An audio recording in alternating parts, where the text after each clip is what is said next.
Good evening and welcome back again to your Unacademy NEET English channel. I hope all of you are doing great. This particular video is for all the NEET 2026 aspirants. And my dear students, if you want to score 100% when it comes to the NEET 2026, you have to follow the plan which I'm going to give you right now in this particular session.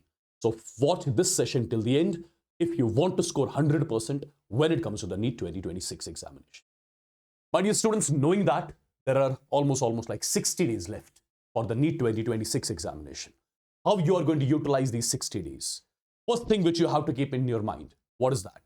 My dear students, every single day, you have to do the effective study of 12 hours. And let me tell you, if you are doing the effective study of 12 hours every single day, that means 12 hours every single day multiplied by 60 days, it comes out to be 720 hours. So technically you are giving 720 hours to your study basically. And that is huge.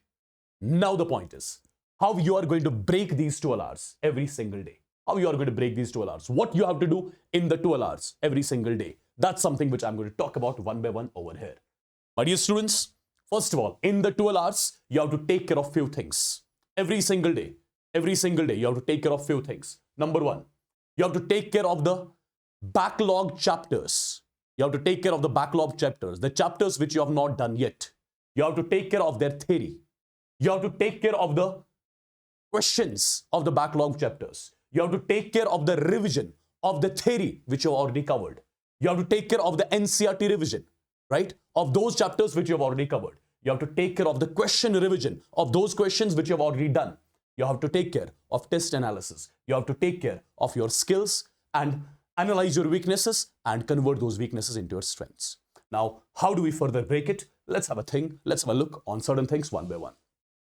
My dear students, 60 days of breakdown. What you are supposed to do in these 12 hours and how much time you have to dedicate for certain things. Let me tell you that very honestly, it is going to help you out a lot.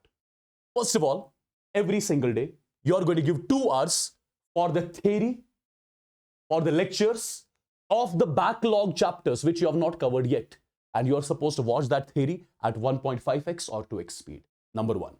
That means if you are giving 2 hours every single day for the upcoming 60 days, that means you have got in total 120 hours. And I believe one chapter will not take more than 10 hours to complete. If you are watching it at 1.5x, because you just have to cover the theory. In these 2 hours. So one chapter will take almost 10 hours, for example, right? So total we are dedicating 120 hours to the theory of the backlog chapters, divided by 10 hours each chapter. That means if you are just giving 2 hours to the backlog chapters, to the theory of the backlog chapters, that means still you will be able to cover some 12 more new chapters. Do you understand that? So if I make you understand a bit more in detail. So we are giving 2 hours to the backlog chapter theory, right? Multiplied by 60 days. So we have got 120 hours almost.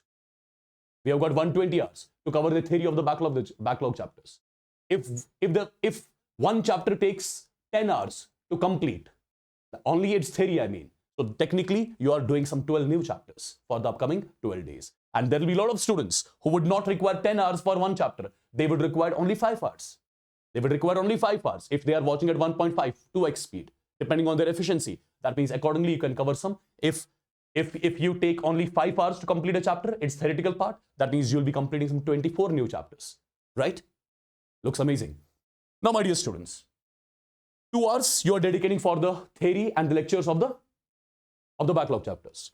The next 3 hours, every single day, you'll be giving to the new questions. And these new questions will include the questions of the backlog chapters, which you are doing, and the questions of those chapters which you have already covered, but you feel they are weak. So 3 hours per day for these 2 things, for the question practice. And my dear students, this has to be your speed. When it comes to physics and physical chemistry, in 1 hour, you should be solving at an average of 50 questions. Organic, inorganic, 1 hour, 70 questions you have to do.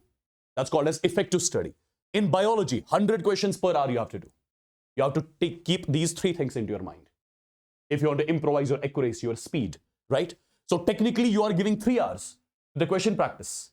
3 hours multiplied by 60 days. So you are giving almost 180 hours to the question practice starting from now. And my dear students, if I take the average of these 3, Average will be 70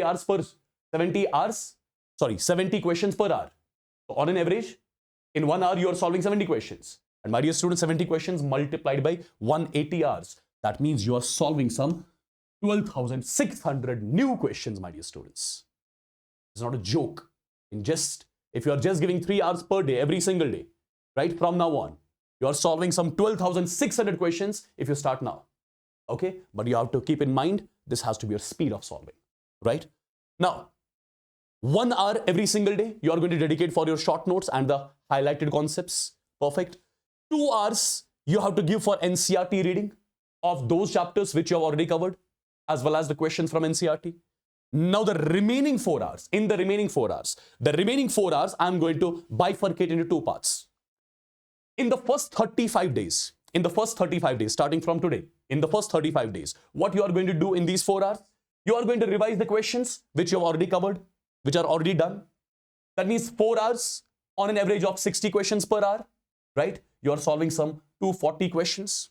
And 240 questions multiplied with 35 days. That means you are solving some 8,400 questions again, right? So you are basically revising 8,400 questions again, which is a huge number of questions, guys. And what you have to do for the next 20 days in these 4 hours, my dear students, the last 25 days, you have to dedicate 3 hours for the paper solving. Every single day you'll be solving a paper. Every single day you'll be doing a mock test, complete syllabus mock test, right? 3 hours for the mock test, 1 hour for the analysis of the paper, right? So technically you are giving 4 hours. And my dear students, every paper will contain 180 questions. 180 questions multiplied with 25 days. So you are solving some more 4,500 questions as well. Imagine how you can boost up your confidence, how much your confidence will be boosted by doing all this, right? And my dear students, how many hours are still left? In a day, 1 hour is left. And in the last 1 hour, every single day, what you have to do? You have to take care of these things. Identification of the weak topics. You have to take care of the test analysis. You have to see where you are lagging in the test paper analysis. You have to think about the time management, how to improvise your time management. You have to think about the accuracy, how you can improvise your accuracy. You have to think about the calculation speed, right? You have to think about the memory retention as well.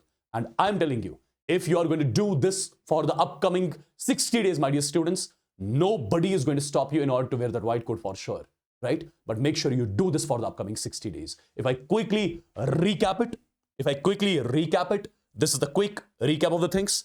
2 hours to the backlog chapters, the chapters which you have not done, only the theoretical part you have to cover in these 2 hours, right? So you have got almost 120 hours. Perfect. So you'll be covering some 12 to 24 new chapters depending on your speed, right? 3 hours per day for the questions. Which questions you have to solve in 3 hours? The questions of backlog chapters, the questions of those weak chapters which you think are not up to mark. This has to be your calculation speed, right? And my dear students, you're solving 12,600 questions if you are dedicating 3 hours every single day to the question practice. Apart from that, 2 hours for NCERT reading, 1 hour for short notes. The remaining 4 hours, I've already told you what you have to do in the remaining 4 hours. And the last 1 hour every single day, you have to think about these things, right? You have to think how I can improvise my calculation, how I can improvise my speed, etc., etc. All those things you have to take care of. And this is something which you're going to follow for the upcoming 60 days. And trust me, if you are doing this, my dear students, you have already won half the battle, right? So take care, follow this strictly from now onwards and shoot the bullseye. God bless you all.